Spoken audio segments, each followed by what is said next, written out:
Welcome everyone. If you're new here, my name's Beck or Paint Terror. I got a couple of new watercolor and charcoal supplies, so today is just going to be a chill day in the studio type session.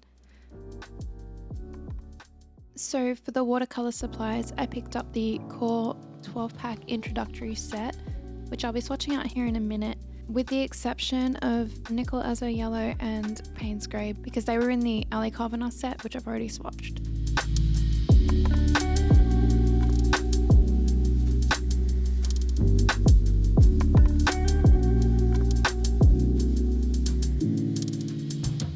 I've really enjoyed working with charcoal lately, so I decided to pick up some General's charcoal pencils because I've heard a lot of great things about them, but I'd never tried them.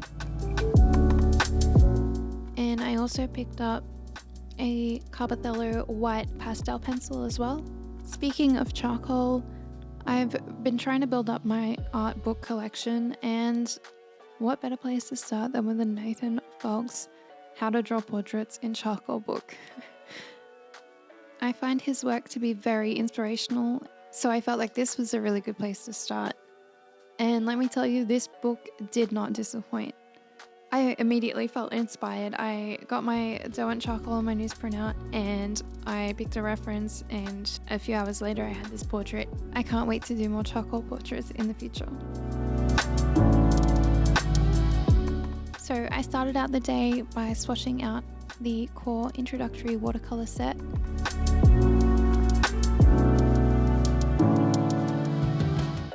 Included in this set is Nickel Azo Yellow, Hansa Yellow Light, Quinacridone Gold Deep, Quinacridone Magenta, Permanent Alizarin Crimson, Pyrrole Red Light, Phthalo Blue Green Shade, Ultramarine Blue, Phthalo Green Blue Shade, Burnt Sienna, Yellow Ochre, and Payne's Grey. I also picked up a tube of Ivory Black.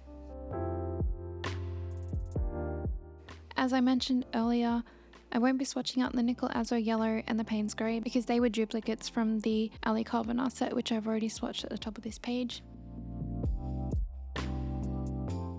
You'll see later in this video that I only ended up using about 3 of these colours, but it was really nice to just sit down and start my day with something simple but exciting like swatching out a brand new watercolour set. I'm gonna chill and let you guys watch the rest of the swatching process.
So here they are, all swatched out.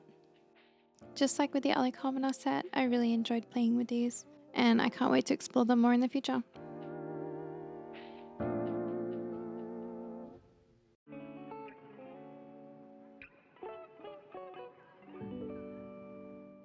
So full disclosure, this painting here was painted on a different day, but I decided to include it in this video because it goes with the other 2 paintings that follow this, and it's kind of what kicked that off anyway.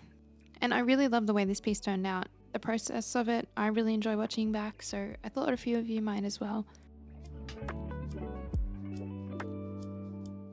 Okay, so I know you guys have seen me paint this reference before, but when I sat down on this day, I had only intended on trying out this watercolor paper, and this just happened to be the first reference I pulled up. Someone had asked me after the first video if I was planning on selling the Etchr version of this painting, which I had no intentions of doing because it was just on cheap, crappy paper. And I thought, well, if this works out, cool, I can sell this one instead. So this paper is the Amatruda 340 GSM handmade watercolor paper. It's got deckled edges. It's absolutely beautiful. It is the nicest paper I've ever worked on.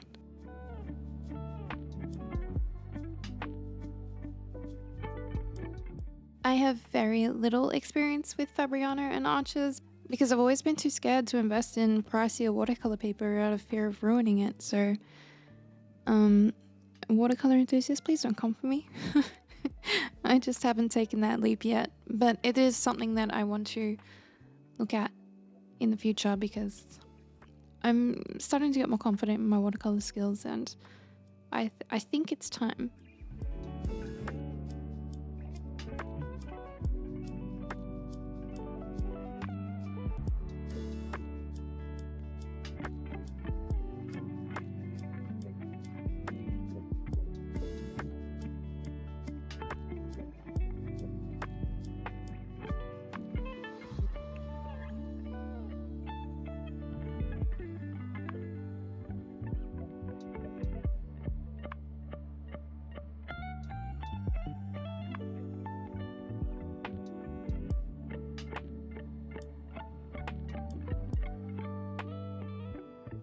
Final touches with the whiskers here in white gouache. I like this one a lot better, I think, than the Etchr one, and I actually opened my store today and this one was the first thing to sell, so that was really cool. But yeah, I had a lot of fun with this little painting.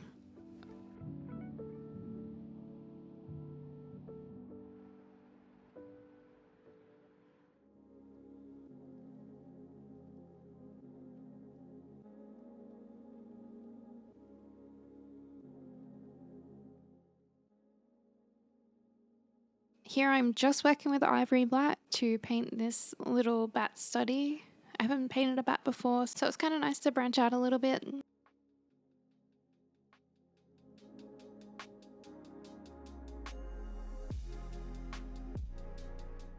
This ivory black with the wet on wet technique just wanted to dance across the page. It was so much fun to work with.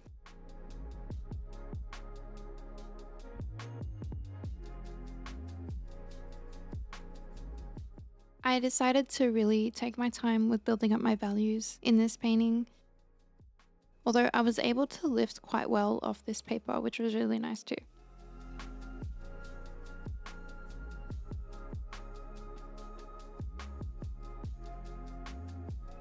So for those of you who don't know, I actually started out by painting wildlife in oils, and getting back into painting animals lately has been really nice. I do have a few more of these lined up, but I would love to know if there's any animals that you guys would like to see me paint in future. Let me know down in the comments below.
So for the finishing touches, I used my white Amatruda watercolor pencil and a white gel pen.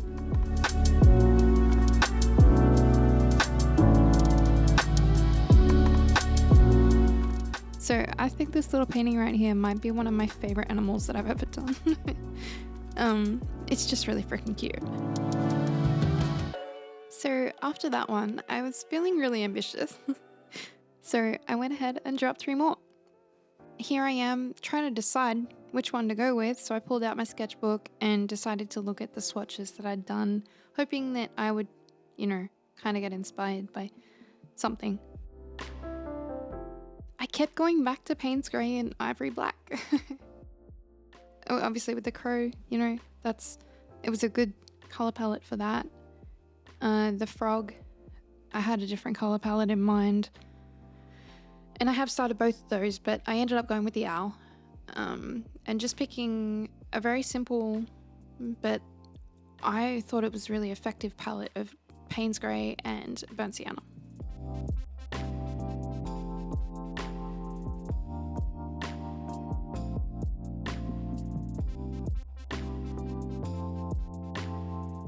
By this point, I was still feeling good, but slightly worn down.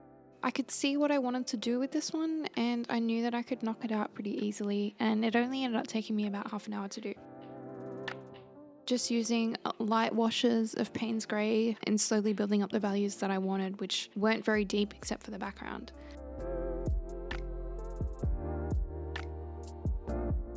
And I think the look that I achieved with this painting was really nice.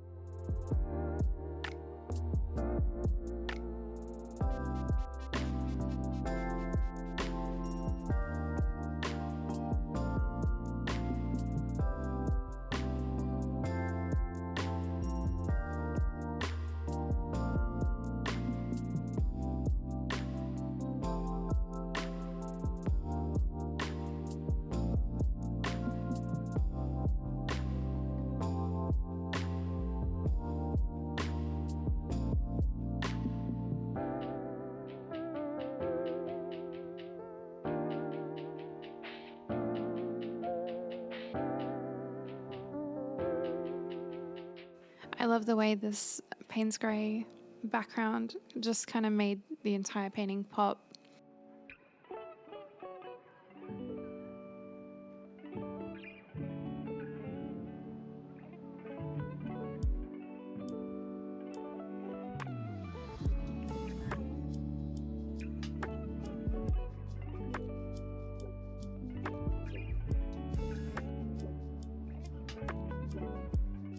This one was clearly a very simple but very effective painting, and I'm really happy with the way it turned out. So I spent the night before this watching the British Grand Prix, which this guy, Lewis Hamilton, won. It was a huge deal, very exciting, and I knew I wanted to do a portrait, so who better to draw? He was all over my social media. So it was a lot of fun. I love the way this piece turned out.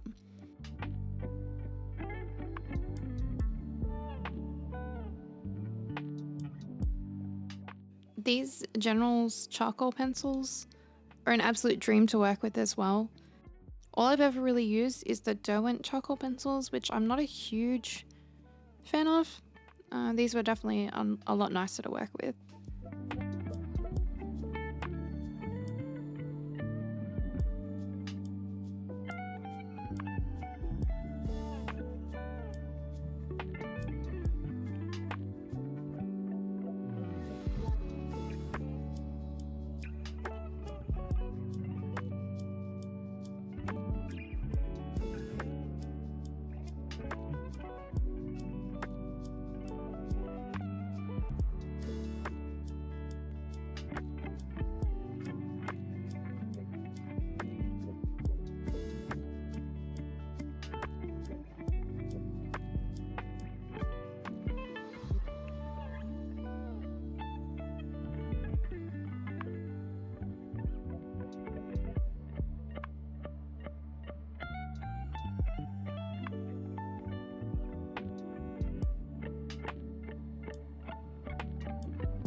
So as I mentioned earlier, on the day of recording this voiceover, which is the 17th of July, I have just opened my online store.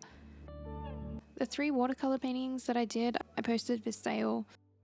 The cat has already sold, but the bat and the owl are still available if anyone's interested. I'll leave the link down in the description. So I've taken the last 3 weeks off work because I've been quite sick. That's why this video is late, and that's why there's not a lot in the store at the moment. It's really not what I had in mind. I've been working on this website for 2.5, 3 months now, and I've been slowly chipping away in my spare time at quite a few bigger pieces. These concepts are just taking longer than I wanted to execute on. But I knew if I didn't bite the bullet and just launch the website, I'd just keep procrastinating on it. So I just went ahead and did it today. But if you'd like to keep up to date with what I have coming up, Instagram is probably the best place to keep up to date with everything. As usual, all my links are down in the description.